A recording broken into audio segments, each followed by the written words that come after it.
用声音碰撞世界，生动活泼。Hello， 大家好，我是丁教，欢迎收听全新一集 What's Next 科技早知道。嗨，大家好，我是哈维徐浩。大家可能对世界首富贝佐斯的蓝色起源这家公司都不陌生。我的好朋友 Lane Bess 就是去年12月搭乘蓝色起源火箭的6个乘客之一。Lane Bess 是我的顾问，也是我之前创建的 TrustPath 的投资人之一。今天是我在虎年的第1期节目，就和 Lane Bess 这位白手起家的亿万富翁聊聊他太空旅行背后的故事。我们也聊了他的人生观、工作观，希望对我们大家在生活、职场或者创业、投资的态度有所启发。首先，我的确很好奇 Lane Bess 是怎么衡量这次搭乘火箭背后的风险。毕竟蓝色起源至今发射火箭的次数并不那么多。对话中，他有一个让我印象深刻的看法，就是他觉得搭乘火箭要承担的风险和打车坐 Uber 差不多。还有为什么他带着儿子一起参加那趟太空旅行，使得他俩成为历史上第一对父子宇航员。Lane Bess 衡量风险的态度也贯穿了他的职业生涯。他之前在 AT&T 等几个大型企业做销售管理，之后作为 CEO， 在08年金融危机的背景下，把 Palo Alto Networks 从一家初创公司做到网络安全赛道的头部企业，之后又加盟 Zscaler， 再一次颠覆安全行业。他这一路走来，对于绝大多数人来说肯定是不断冒险，不断过山车，但他自己对所谓的风险有蛮独特的理解。聊完以后，我其实并不觉得他的这些职场决定是在做冒险，而是扎扎实实的在走每一步。最后我问到他现在作为一个亿万富翁做投资有什么目标时，他说投资为了享受，为了学习，为了帮助下一代企业家。这个我蛮认同的。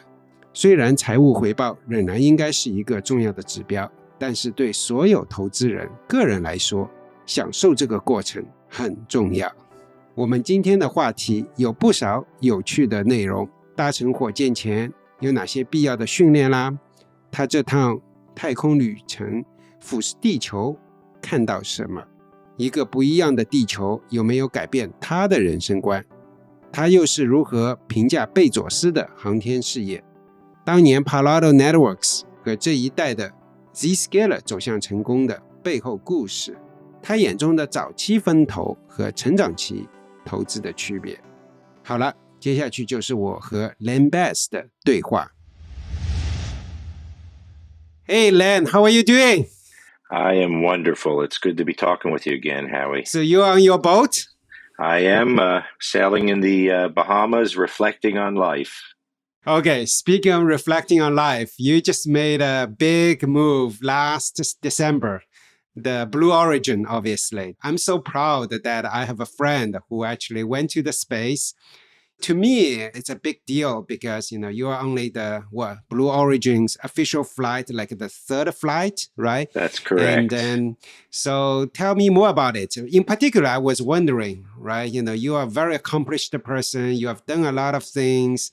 You are taking a risk a little bit in some ways. Why taking the risk? Well, I think the idea of going to space was something that was in my mind from childhood. And I've always been a bit of a risk taker. You know me both as an entrepreneur, somebody who's looked to innovate in technology for many years. And so to some degree, taking risk was in my blood, and fulfilling a childhood dream aligned with the risk-taking aspect. And that led to my taking this wonderful adventure. So you're a risk taker. I know that for a long time. But how do you see the risk? Because to me, this is the third time someone, Yes. flew this spaceship. Like, to me, there is a lot of risk. Or maybe you don't see it that way. Somebody who doesn't calculate risk, and I think this is somewhat inherent in people who get involved in startups. You have a desire, vision, a motivation, And you don't factor in fear. You factor in the vision in your mind's eye, what you see. And in my case, I think I only really worry about this after it happens in terms of getting hurt. I never really feared the thought of going to space or what might happen during the process. I thought of the challenge, the adventure, the sense of accomplishment. And again, this is, I think, very similar to those people that you've met in Silicon Valley who start companies like yourself. So maybe it doesn't compute for people like us. Maybe we just look at the vision, the goal, and we're willing to take that. And maybe if we do get hurt, well, then we figure out how to deal with it afterward. I think you actually had a better risk calculation than you just articulated. You mentioned that, hey, this is, even though it sounds risky, there are 4,000 people working you to de-risk it. Tell me more about it this time. Yes. Again, whenever you step into anything, you're doing some kind of a complex calculus, and there are factors you know, and perhaps there are some factors you don't fully know. But through the calculus, you come out with a risk factor that you can live with. In my case, as you alluded to, when I approached the opportunity to go to space, I looked at the fact that this was an industry that is made up of people who are investing heavily behind it, whether it's Jeff Bezos or Elon Musk or even Richard Branson. And there are people who are really qualified engineers designing, planning for contingencies, training, as in the case of training us as astronauts. And through that process, you essentially make some kind of a mental calculation. And I kind of said this to friends of mine that sometimes in the past when I've sat on the tarmac at an airport and I see we're delayed for an hour while somebody's opening up some piece of the engine, I felt a lot less comfortable in those experiences than I did knowing that I had a company, in this case Blue Origin, dedicated and making sure they hired the best people, had the best plan, engineering, and contingency. So to some degree, I dismissed some aspect of the risk. And I think it's the same when you're starting a company. You're dealing with people who come to the company with a set of skills and invention capability. You put together a team of people that can execute, and you de-risk the situation. So there are some parallels. So the way you look at it is not just the one person taking risk. It's actually 4,000 people taking a huge risk. In fact, there are 4,000 people taking a huge risk. They better work their ass off and then making it work, right? So of course, it's not zero risk, but the risk is a lot less than just the one reckless person taking a risk. That's how you look at it. That's right. Look, in my mind, it's a lot less risky than stepping into an Uber ride when you don't know anything about the driver, you don't know the quality of his car, and you have one data point. I need to get from here to there, and this is the guy who picked me up. That's risk when I think of it. Right. In this case, right, Uber probably has 4,000 engineers working for you, right, riding this platform, and then stitch passengers and a stranger driver together. They better do a reasonable job. So it's not zero risk, but it's a calculated risk. So that's actually very, very interesting. So you have done this Blue Origin in December. Do you want to go back again? Oh, there's no question. Anybody who goes through this experience, it's life-changing in many ways. Not only your perspective of life and our planet, the thrill that you've experienced something that so few people have been able to experience. And in my case, as has been documented, being able to do this with my son. So many of these components of the experience give me great joy when I reflect upon it, and make me feel fortunate that in my lifetime I would have the opportunity to experience this. For me personally, I've already started investigating other types of industry-related space companies, technologies, experiences I might have. So yes, I would do it again, and I would encourage anybody to do it as well. This is the first time ever, father-son trip, and you kind of took your son over. Well, what happened? Like, how did you, you just called him one day, or what happened? Anybody who's a parent thinks about the experiences they can have with their children. And that happens from youth all the way to the point in time which they move out, hopefully after a good college education. In this case, my career was my high focus area during a good portion of my children's youth. And at some level, I realized that I had not connected with my children as much as I wanted to. And the reality is I actually offered all of my children if they wanted to go. It was only my son who raised his hand. So I was willing to take that volunteer. But for me personally, there's not too many times you get to make up for lost time. And there's a lot of different ways you can try to make up for lost time. In my mind, doing something so powerful with my son was really going to be a memory, kind of a touchstone that we could reflect upon the rest of our lives. And this was one of those events that could achieve so much. And I feel blessed that we were able to do it together. And I didn't at the time of bringing him think that there was something so significant that we would be the first parent and child in space, but that was perhaps a cherry on top of the sundae. Yes.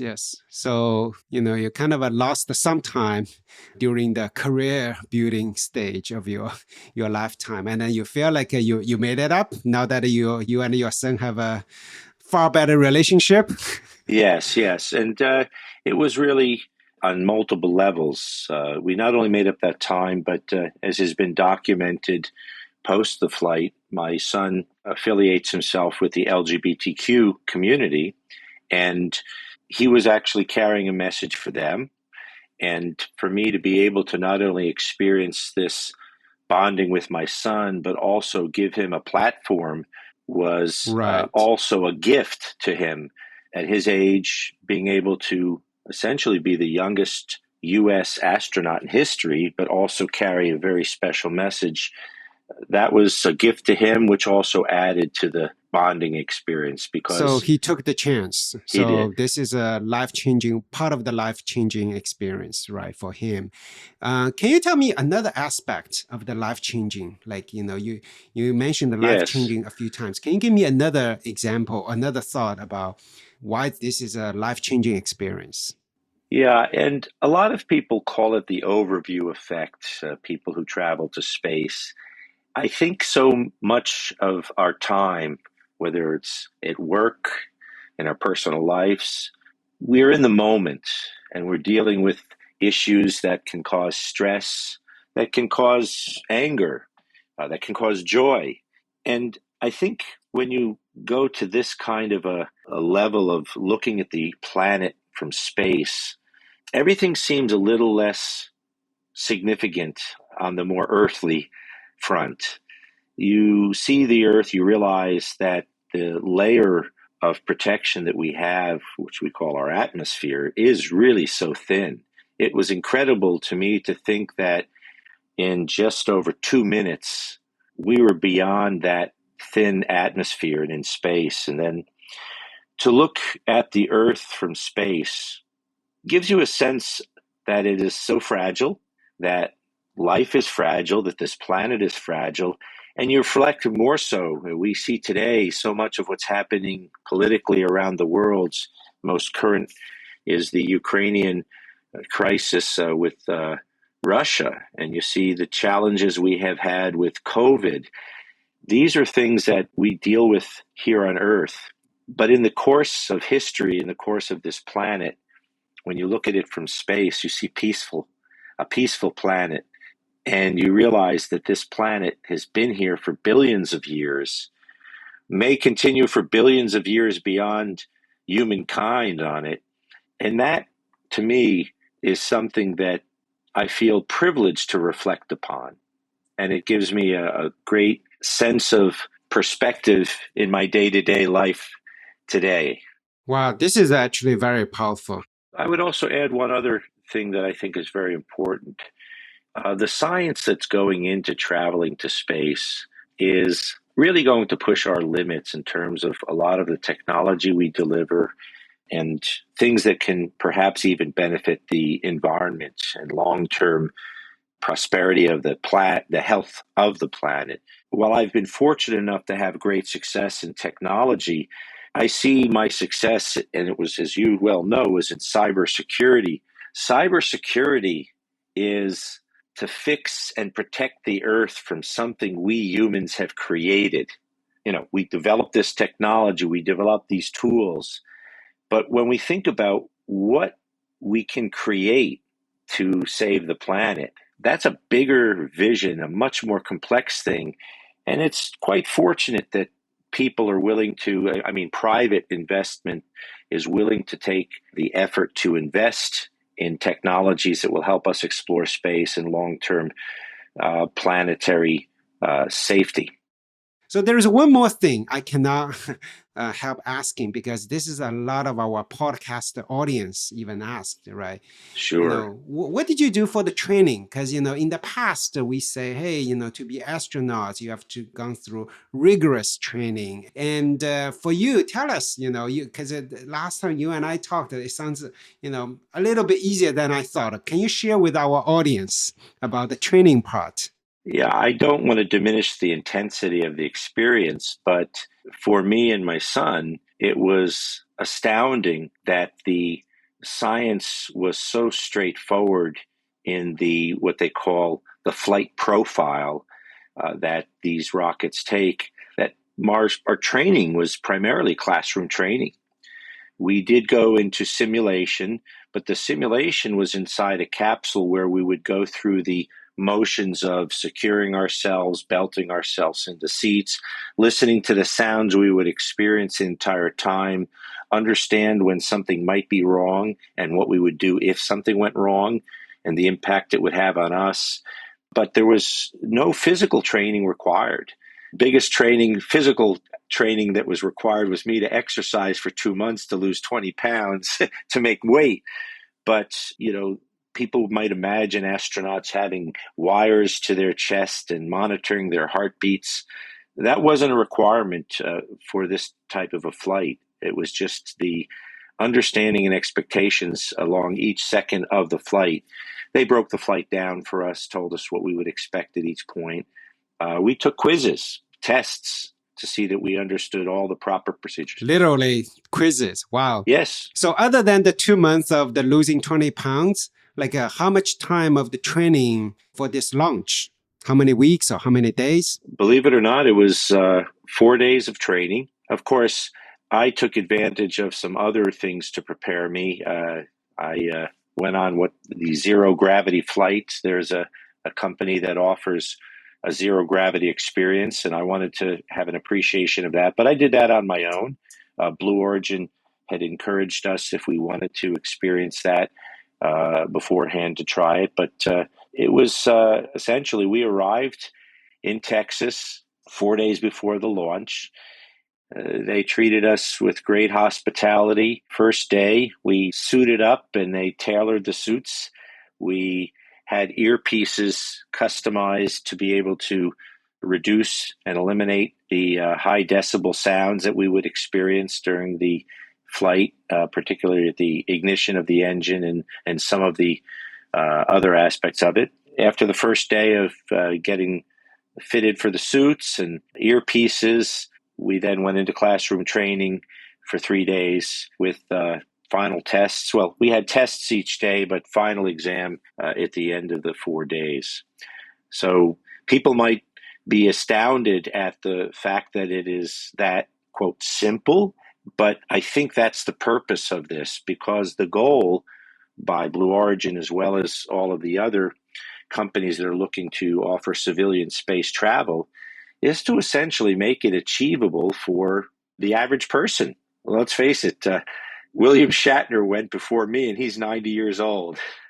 Yeah, that's true. So after the trip, you actually went on to see Jeff Bezos' secret project. Do you mind to talk a little bit before we move on to other interesting topics? Well, I'll only speak briefly because it is indeed a secret project of his, and I'm sure it will be well documented and shared with the broader public at some point. But Jeff is a visionary, and he is not bashful about the fact that he is privileged himself to have the resources to do things such as Blue Origin. Jeff has been in the process of trying to create a timepiece that will chronicle time on Earth. And this project is something that he's working on. And I probably won't say much more about this, only because, again, we had the opportunity to travel with him to his team to take a look at this project. And as I said, I think there will be more said about this. But I think the bigger part of this is that Jeff, who I much admire, is somebody who recognizes that private enterprise and willingness to go beyond the normal focus of investment and experimentation is something that he's willing to do, unapologetic to do it. So I look forward to when he'll share more of the vision of this project with people, and I'll probably leave it to that for now. Right. Building something that's going to be relevant for many, many years to come, not just for the current generation, right? We have observed the Great Wall, of China, Pyramid of Egypt, things like that, would be passed on to thousands of years from now. Sounds like he is doing something interesting, perhaps a digital transformation version of the Great Wall or That's right. Pyramid, but, his vision is to leave something behind in many ways similar to the great pyramids that we've experienced and uncovered that had great foresight from the ancient Egyptians. So Jeff's project, which is a timepiece chronicling mankind, is something that will be a gift that he'll leave behind to many, I think. Right. My last question on this space topic, from the space, and then you see the Earth, obviously. Yes. And anything recognizable from the space? Yeah, it's quite interesting. When you are flying on an airplane, maybe at 36 to 40,000 feet, you can see a small portion of the country or that you're flying over. And it's very hard to really identify because you don't know whether you're over one state or one country. You might see some recognizable landmarks. Rivers, exactly. ocean. But in this case, at the height of our flight, we were able to see from California to Florida, essentially the entire continental U.S. So you can recognize California. Oh, yes. Yeah, because the Sierras, the mountain ranges of California, and then you can see the blue of the ocean. And then to the other side, you can see what is Florida and the Gulf Coast. So you can really make this out. And it's interesting, perhaps on this one day, it was a relatively clear day across the country. Ironically, there was one set of disasters in the form of tornadoes that had gone through a portion of the U.S. But when you look at the entire country, you really can distinguish so much of it. The outline of the Gulf of Mexico to Texas, clearly see Florida, and of course the Arizona desert areas, canyons. So it was a lot to take in and somewhat surreal because, again, when you look at things from an airplane, you see just a very small part of the landscape beneath you. But to see such a broad amount of it was, in my mind, amazing. That's the only way I could describe it. Yep. I have to say I'm jealous. So now, of course, you didn't get to this point by doing nothing, right? It's an amazing journey for you, from career-wise, very successful career, building in the high-tech companies, CEO in the recent years, as an investor. You've done tremendous amount of the interesting work. So let's just go back to your early days of the career, right? So if I were to say, hey, there's one chapter you would say, that's my defining chapter of my career, which chapter would you talk about? Perhaps not any one chapter. A good book has a compilation of many chapters. But I think so much of the foundation for what made me successful actually began as a youth, working for my grandfather and my uncle at a very young age, I learned how to sell. And at the time, it was selling kitchen products. But the foundation of having the passion behind something and representing it and understanding there's a problem and you're selling a solution, these were foundational pieces that, of course, in my youth, I wouldn't have understood them to be so fundamental. But throughout my career, which led me to National Cash Register following my college graduation, I once again found myself in the early days of a technology, in this case, PC-based technology, which coincided about with the time I graduated from college, and found myself selling this technology. And it once again was no different than selling kitchen products as a youth. There was a problem, and here was this new technology which had a solution. So there are these common threads that I experienced. I had the good fortune of, at the time, working in a large corporation, NCR Corporation, which was then acquired by AT&T. And I got to see how these solutions became part of a broader company goal or mission, and how to scale a company and how large companies worked. So when you combine that set of selling, go-to-market is probably the way I'd characterize this, the go-to-market experiences of my early career with the scalability of a large corporation, these became a nice combination of experiences that when I ultimately decided that I wanted to be a part of creating something disruptive and innovative, I was able to take these skills and carry them forward to the companies that I had an opportunity to lead and ultimately take into the public markets. So you started your kind of the salesperson journey when you were very young, and then you continued that in your career. What happened in terms of becoming the management, or rising to the top of the management? What did it take?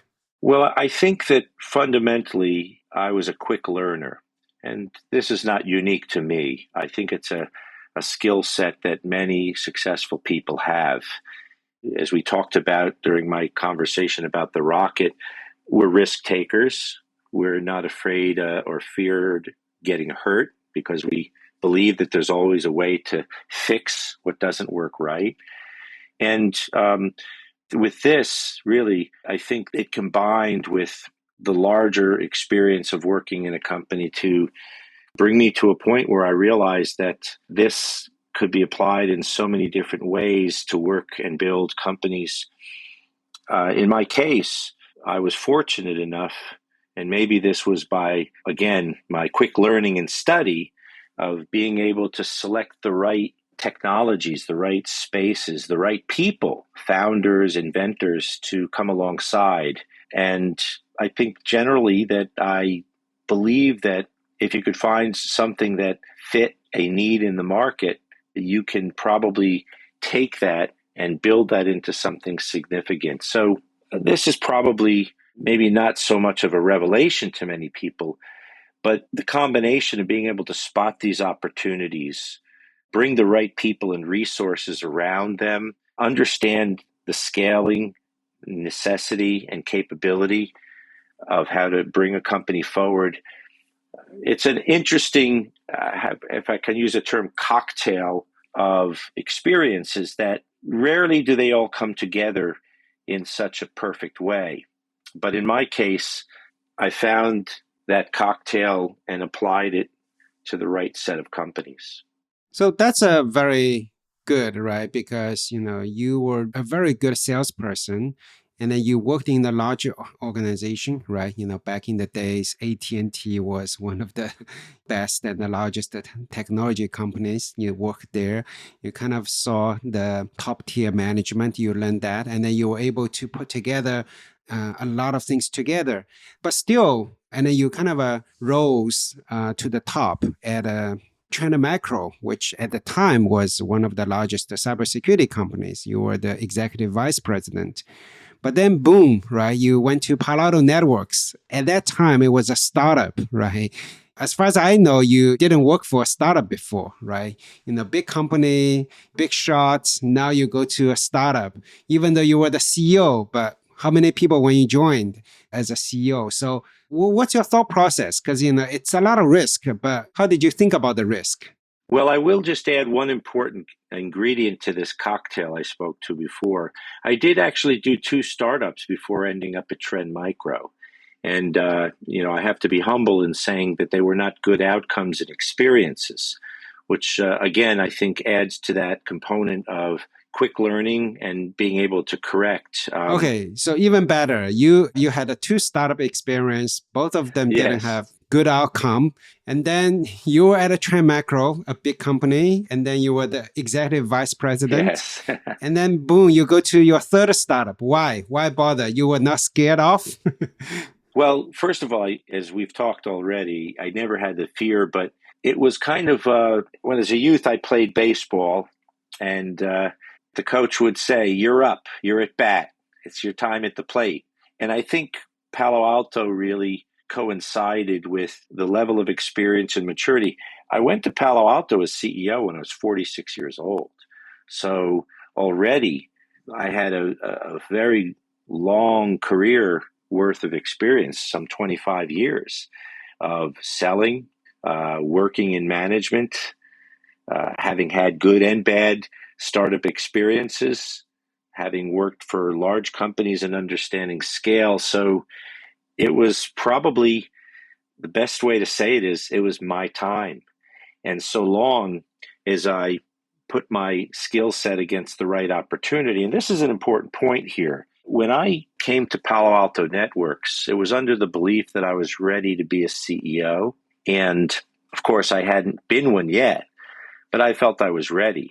I looked at a number of companies before taking the assignment at Palo Alto Networks.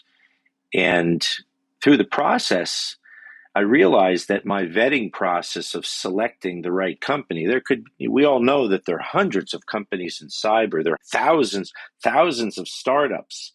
Well, at that time, probably 500, and then now it's 3,000. Yeah. But I'd worked in the cyberspace at Trend Micro, as you recognized. I had all of these skills and an understanding, and I understood problem solution. So when I met with Palo Alto founders and the board, and the opportunity was described to me, quite frankly, it seemed almost as clear to me as it was when I was selling a mop to a housewife to clean up a mess on the floor. You have a mess, you get the right mop, you clean it up, and the job is done. Now, again, that's oversimplified when it comes to building technology such as a firewall. But to me, there was a need that needed to be filled. They had the right assembly of technology, engineers, know-how, experience from previous companies. I had the leadership as well as the management experience. And when you put them all together, it really gave me the opportunity to perform. And it wasn't an individual performance. Of course, it's about the team. It's about the collection of people. But that was my time at bat. So it's your time, no fear, 25 years experience, you were ready for that, sure. But that was 2008, right? Yeah. Middle of 2008. Of course, only a few months later, it's the financial crisis, right? Yes. The sky was falling. What was in your mind, right? No fear whatsoever, or tell me the truth? Well, I still didn't have fear. I think I was more fearful for the fear I saw around me. And again, not to be critical of the investors we had or others that believed that this was really the end of an era of venture capitalism in Silicon Valley. I just thought back to another experience I had, and it was one of those failed startups in the year 2002. As I shared with you, wasn't my first rodeo. I happened to land in Silicon Valley in 2000, wanting to chase that dream of a startup. And it turned out that I landed in Silicon Valley right at the dot-com crash. So I actually went through that and had to close down a startup. So the sky was falling, but it didn't register with you. Didn't register with the kind of level of concern or fear, I went right back to what my fundamentals were. I know what failure looks like. I know what a bad economy downturn can be. I know how to build a company. I know this company has good technology.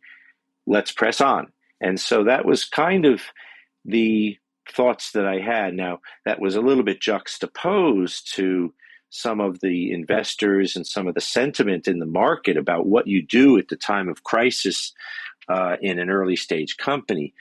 But I'd actually say that my willpower, call it confidence, no fear, actually worked counter to the situation. For example, while so many companies were laying off some really great talent, whether it was engineering or sales or other management, we were pressing forward. So even though we were the small startup underdog, there was a tremendous amount of talent that was coming available in the market. And we had that privilege of picking some real great talent to get the company where we needed it to be. We also had one of the things that's little known from the early days at Palo Alto, Flextronics, which was doing the manufacturing of the firewalls, had all but shut down its San Jose factory because Cisco and Juniper and the other larger competitors essentially were going to work down their inventories during this downturn. So because no one can sell anything at exactly. the time. I was able to use this capacity that they needed to keep filled in Silicon Valley at the San Jose plant to negotiate tremendous manufacturing terms, bringing the bill of materials to these firewalls to a much lower rate than I, as a startup, could have done if those factories were at full capacity developing the larger company's product. So we went counter to what people thought we should do. And it might, in fact, be, in that case, the thing that really made the company thrive during a downturn. So again, these are survivalist experiences that culminated from a lot of years of experience. I think, the Flextronics moment is almost like Tesla did, right? Back in the days of the financial crisis, they acquired the factory from, I think, Toyota, right? So it's almost like the Tesla moment. So the company thrived because of the overall crisis, the rest of the industry experienced. That's right. I think you were going to say it right. It's when you think different that you differentiate yourself. Right. You always have to, if you have to be successful, you have to think differently. So true. So Palo Alto Networks is a company, I had a tremendous respect over the years, right? Because I've been in the cybersecurity industry for many years, and the company has been pretty successful, right? It's been very successful. And I feel proud to have been, humbly, I'd say I was a small part of its success, maybe an important part in the early phase, but certainly proud. Right. I always told, people in my own team at Zscaler today that, look at Palo Alto Networks in the last decade. It's probably the most successful cybersecurity company, right? Independent cybersecurity company. And anyone who, came off Palo Alto Network would say, wow, this is a talent, right? And at the same time, I'm telling my own team members, say, hey, next 10 years, it's your time, right? Zscaler, yes. Right?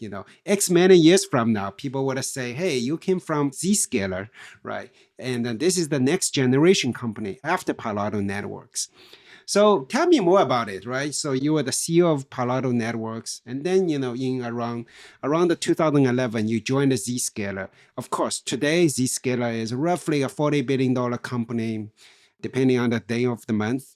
But at that time, no one or very few people understood it, right? I clearly remember I had a conversation with my own friends. They were the visionary in the cybersecurity world. And then we were talking about Zscaler. And then, two of us certainly didn't anticipate that Zscaler would be where it is today. So you joined the Zscaler. What kind of risk did you think you took? I didn't think about the risk aspect of Zscaler. First of all, because of the success at Palo Alto, I was well positioned to take any risk. And if you equate risk to, financial stability, I knew that Palo Alto was on the verge of going public. But I will share that Zscaler filled an important gap in the product solution that I discussed early days with the product team at Palo Alto. So in some sense, it's recognizing that one company, one product doesn't solve all customer problems. And the vision, and again, I don't take credit for the vision that Jay Chowdhury had. The vision was a very bold vision. And it was, as people would characterize, predicting where the puck would go with regard to cloud development and the eventual evolution of a hardware-based security infrastructure to something that would be cloud native. And so I believed that was a future. And this is, again, a perfect example of when like minds come together to solve a problem that have a very good set of complementary skills. Jay being an excellent product marketing, product visionary, even pretty good in engineering standpoint as well in terms of understanding technology, and me with the go-to-market, the people management, the scaling aspect and understanding of a company. This was really a quite unique combination. And since neither of us had a big ego about being the boss, of course, I respected him as the founder and CEO, but he respected me as being somewhat of a partner in figuring out how to navigate through a very competitive, at that time, proxy market.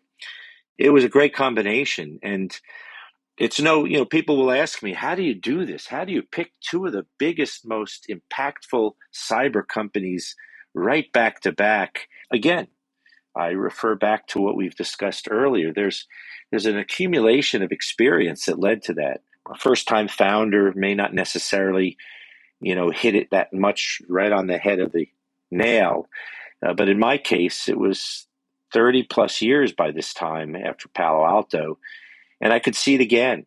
And I see it in so many companies that I get involved with as an investor or as an advisor.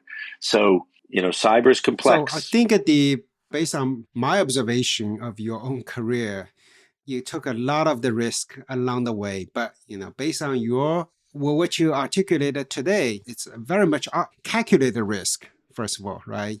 And secondly, or more importantly, I would say, you don't see yourself take risks in those cases. The experiences were there. It's the right timing, right? Look at things from multiple dimensions, not just from one angle. It may be very risky, but, looking at things from multiple angles and then looking at things holistically.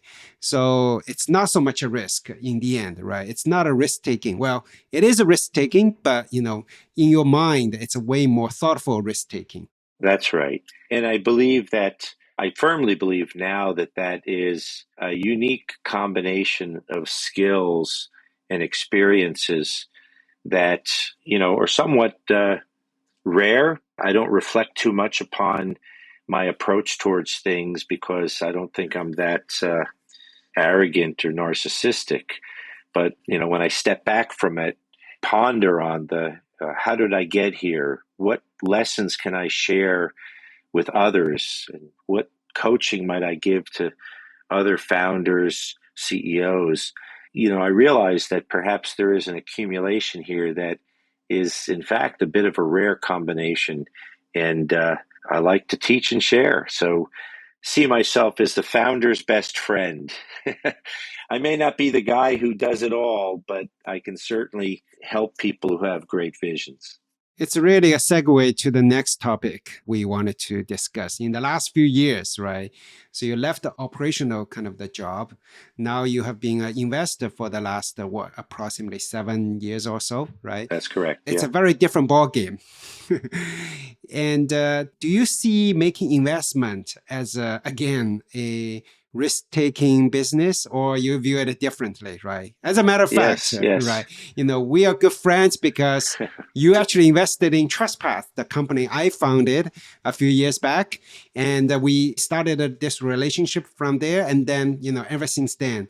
So, but clearly, when you invested in TrustPath, we had a PowerPoint. So, from my point of view, you took a lot of risk. Hopefully it worked out for you, but no matter what, if just in general, how do you look at a venture investing? Is that a risk taking, or maybe in your view it's not so much a risk taking? Yes. Well, it's a very interesting question because most people invest because they want to make money. I have to say that I don't invest because I want to make money anymore. I've done well enough that my investing really is, to me, my problem solving, my puzzle. A lot of people like to read a good book or do a good crossword puzzle.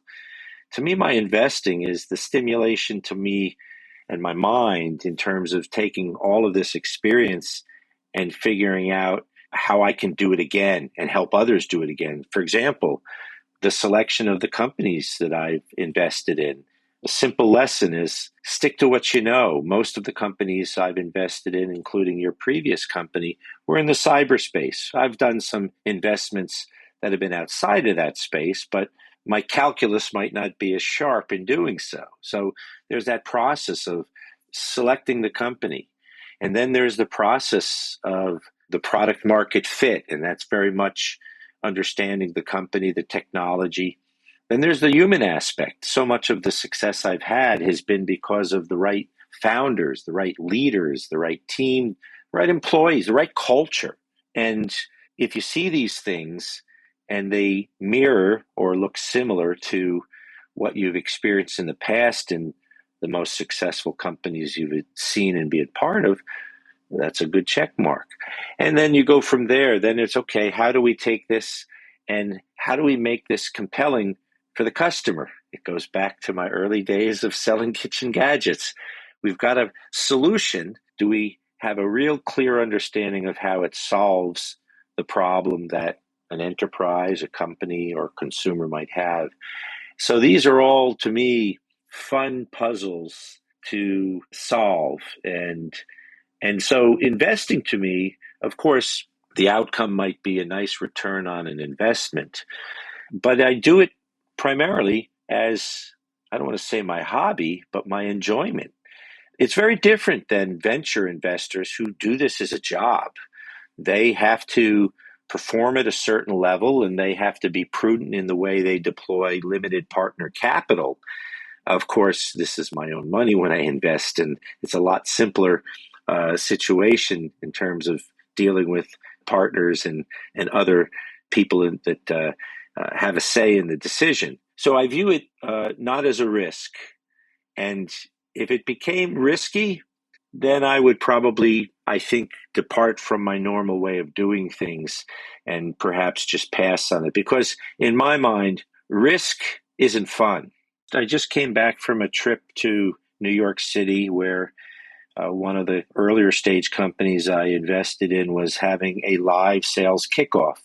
I was so thrilled to see companies actually getting together live again. Of course, we need to be conscious of the health concerns in the new environment of COVID, but to get in front of the team in this early stage once again and be able to participate, to me, is enjoyable to me in different ways than getting in a rocket and going to space.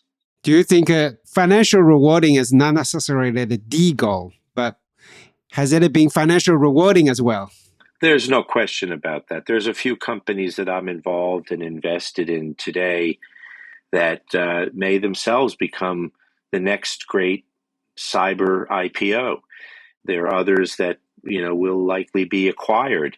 So there's certainly more money to be made in this stage of my career as an investor. But the money that I might make as an investor may pale by comparison to the success in some of the previous companies I've helped lead and take to the public markets. Nonetheless, it becomes more money for me to give to charity and philanthropic interests in the coming years, and that gives me great joy as well.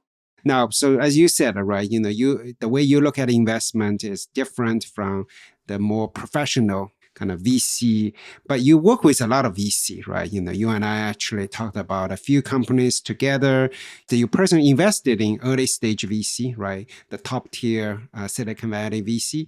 You also invested in some top tier PE, late stage growth stage, the investor. So I'm actually curious, right? Because you kind of invested in seed, very early stage company yourself and investing some of the big, growth stage company yourself. And you have so much visibility into early stage and growth stage investment. So can you share your perspective in like the early stage investment versus the growth, the PE stage kind of the investment, because you have money in both. How should people think about it? I've tried to understand where my focus should be and why it's there. For example, investing in early stage companies, there's a lot more risk, as we all know. The amount of work that has to go into an early stage to get it to some financial value is a lot longer road. The later stage, obviously, we know that it's a lot de-risked. What I've really kind of assessed is that I'm somewhat stage agnostic as much as I am captivated by the quality of the vision a company might have or the innovation or the disruption that they might create in the market. So if that is the dimension that I most look at, the disruptive potential, that could present itself in any phase. So, for example, if I'm privileged enough to be exposed to a cyber company, as we've talked about before, in its early phase, and I understand the disruptive nature of that, I'll invest early. I'll take the 4-year journey, or whatever it takes for it to go from early stage to IPO. If I encounter a company that, is already well established, but yet the company has something that is going to be meaningful and impactful in terms of a market it might entry, and that to me is worthy of an investment. So I don't think so much in terms of the multiple of the return on my investment. And I think that's mostly because I'm unencumbered by the fact that I need to show a high return. As we know, a lot of venture firms, one of the metrics they might have is we need to find a company that has the potential of being a 10x for us to invest. I don't really think of it in terms of that. There are many companies I've invested in late stage that might only bring a 3x return. And that's just quite fine with me. So I'm not focused on the ROI specifically. I'm focused on the disruptive and innovative aspect. That's what excites me the most. You mentioned that, right? ROI is not your number one metrics. And then you are not kind of dragged down by the fact that other professional investors, you have to go back to their limited partners every quarter, every half a year to report their progress. The fact that you don't have that burden, do you think in the end it helps you to actually potentially have a more financially rewarding experience for that part? Or you feel like, that's orthogonal things? Yeah, that's a good question. Of course, I fully respect venture or private equity investors that have specific return targets. I mean, this is their business. The fact that I don't really view my investments with that as the number one dimension, I think actually frees me to look at a broader set of things. As we know, many venture firms will not look at something if it's past, say, an A or B stage because they want to do later stage already tested and proven companies. And other firms, especially these days, seem to be taking a bit more risk and getting to early stage because they want to find that one gem. And they'll just focus much more on the factors that they believe will take that early stage company and make the massive outcome. I feel privileged to not have that kind of measuring stick, or in many people might say, that burden. And I think it actually has allowed me to listen better to founders or listen deeper to company value propositions. As we know, and again, I don't in any way disrespect investors that have to do this, but there's a simple checklist that, in 2 or 3 early questions as they review a deck of a potential pitch deck, so to speak, they'll just turn on or turn off real quickly, but I'll go deeper. I'll listen longer. I'll think about what they might be missing or what skill set they may need to get there. And perhaps maybe I'm willing to take a little bit more risk. And again, it's the thread that goes through this whole talk today, Howie. Who gets on a rocket after only 3 launches and doesn't really, calculate or calculates through some complex calculus that this is worthy of doing? So I think it leaves me unencumbered. Now, I'm not going to say I'm the best investor and I get the greatest returns, but I will say one thing. I'm having a damn good time doing what I'm doing. That's super important. Hey, this is actually so good to have you talk about your, space experience, your kind of the Palo Alto Networks, Zscaler experience, and then, most recently as an investor, right? It's kind of a different chapters. And before you and I talked, I was thinking, hey, I know Lane for quite a few years. I know him pretty well. One of my observation is, he's a risk taker. But, even though I thought I know you a lot, but from this conversation, that my takeaway is, yes, maybe from an outsider, Lane is a risk taker. But you actually took a very calculated risk, and to a degree that it's actually not risky because, whatever you do, let's look at a recent experience. Yes, you do venture investment, very early stage a lot of times, but most of the companies you invest is in cybersecurity, the space you know damn well, or at least you know how to sell into cybersecurity space, probably better than 99.999% of the people out there. So it's risky, but it's something you actually really, really know very well. So I thought that, it's actually very thoughtful risk taking, even though you are doing risky, so-called risky venture investment. Well, it is interesting. I'll share with you, and I won't mention the specific company, but I'm the chairman of the board of a company, which I believe will eventually be a public company in cyber. And I put together, as the chairman, a board and reached out to some very capable executives.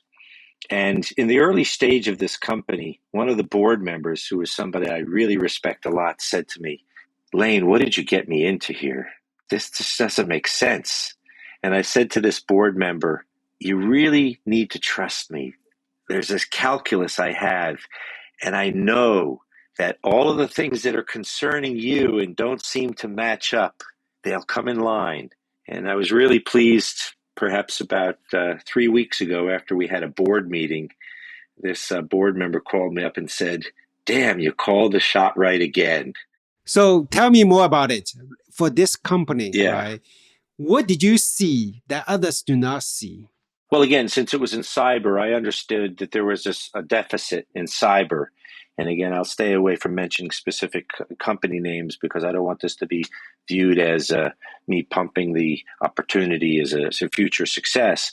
But in cyber, one thing has been lacking, and that has been the ability to predict and prevent. There is so much technology that can identify and remediate and address afterward. And so it was a gap. So I fundamentally saw that there was a product marketing opportunity that was being underserved, if not being served at all. There was a set of engineers and founders to this company that had a unique set of skills that I hadn't seen in any of the companies I'd been involved with to date, so that the product they had developed and the people they had assembled was a unique collection of individuals that, again, I felt could really deliver together. A relatively new CEO to be taking on an experience like this, and some might have perhaps had concern over the CEO's experience, but I also saw within the individual tremendous capacity and commitment to the technology, the company, the people that I felt would bring the level of maturity in his leadership. So just all of these calculations that if anybody took any one view of either the technology or the crowded market in cyber, the experience and success track record of the founder, on any one of those factors, you might have, put up the red flag. But I could see beneath and lower to appreciate deeper the potential there. And again, I don't want to say that I'm unique in my capability of doing that, but maybe to some degree I am. And maybe that's why some of my outcomes have been better than most. Well, when you are taking risk, you kind of have to have confidence in seeing something that other people don't see, right? In that particular case, with the technology, the people, the product, some investors may see a lot of brokenness of it, but you saw some pieces that just unique, the potential, and then jump into that opportunity, and then it worked out for you. That's so great. So from that point of view, right, we were talking about taking risk, but you were talking about, hey, this is actually more than taking risk. This is actually using my experience, right, looking at things from multiple dimensions, analyze it, having my own insight, and then also be pretty selective, right? It's not like, hey, just spread your bet, you still do, very thoughtful thing. So it's actually so good to hear, right? A lot of times when we do our own company, do our own investment, right? Don't think about just the risk taking. Yeah, sure, taking risk, be fearless. That's the important part. But also, what are the things in your mind to de-risk things, right? When you take this Blue Origin, right? In your mind, 4,000 people, working so hard to de-risk you, right? So that's a comforting thing. Same thing with entrepreneurs you kind of meet today, the dedication, the commitment they have. And that's, how important it is to you. I'm so glad to have this risk-taking thing because, originally I was trying to get your secret recipe about how do you look at the risk. But what I learned today is, yes, it's about risk, but it's also about the non-risk part, right? And we are not doing lottery. Your success, right? Multiple companies in the row, those, and then from operational side, from investment side, it's not a lottery. It's actually de-risked kind of the journey for you in many ways. Yeah, you say that you've kind of put that together well, and even through my own conversation today, I think you put a nice summary on that. Now, I just re-emphasize one point you made in the words you used before, no fear. I think so many people are encumbered in their life, let alone their careers, by fear of an outcome, whether it's making a mistake at work and their boss giving them a downgrade in terms of their performance, whether you as an investor are afraid of making a wrong call on a company and your partners in the investment firm diminishing in terms of their respect for you. When you have no fear and you're not encumbered by that, and you can live with the decisions you make, and I think this is true about so many of the entrepreneurs I've worked with, they don't fear losing their job. They don't fear if their company fails because they have a certain set of skills and they'll go back and work for another company or they'll try another company. It's almost as if there's a certain part of their brain that never actually was able to register the outcome, the negative outcome of fear. And if you're a child and you touch a hot stove, you learn that that's going to hurt. And you probably won't touch that stove again. I think a lot of people who go forward in technology companies and founding companies with no fear, they'll touch the stove, and if their hand gets burnt, they'll figure out how to wear a glove next time they touch the stove and not get burned. They don't decide that they're never going to go near the stove again. Right. Just the one last question. You actually went to China, a few years back, right? After you came back from China, you actually give me this video, wow, this is amazing. And we all know that, US, China has gone through a lot in the last few years. And then, it's an interesting time to say the least, Yes. right? Not just the US, China, but also other parts of the world. For this podcast, we actually have quite some friends from China. Given that you had a, wonderful experience in China, you observed, a lot of the policies going on. Any thoughts, any words you wanted to share with, our audience in China listening to you? I was so encouraged by the time that I visited China and other parts of the Far East in the last 3 to 5 years. There is an innovative passion and appetite there, not different, I should say, than what we see here in the United States. And I'm encouraged that there's talent that exists not only in the US, not only in Europe, but also in the Far East and China. I'm hopeful, and this is where I have a little bit of concern. I won't say fear, because I believe in the end the right thing will happen.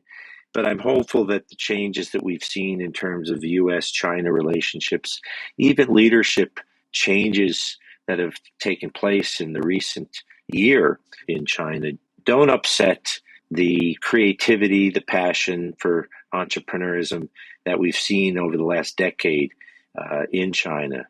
And so I'm hopeful, and quite frankly, I would encourage people to continue to innovate, because it doesn't matter where you're from. It begins with that passion for innovation, taking on challenges. And I think that spirit is alive and well in China and other parts of the Far East. That's so true. And you still believe the right thing will happen.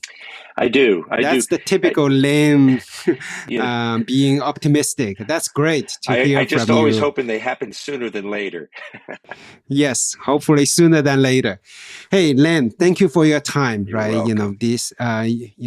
You have not just been my investor from my Trust Path Day, not just my great investor, but also good friend.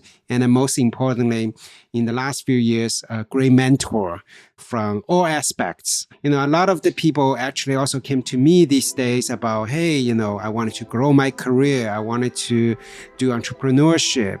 And I thought I wanted to have a conversation with someone so that people can actually learn a lot, get a lot. And you are the best person I can think of for this kind of the talk about, the innovation, about the entrepreneurship, about the growth. So thank you so much for your time.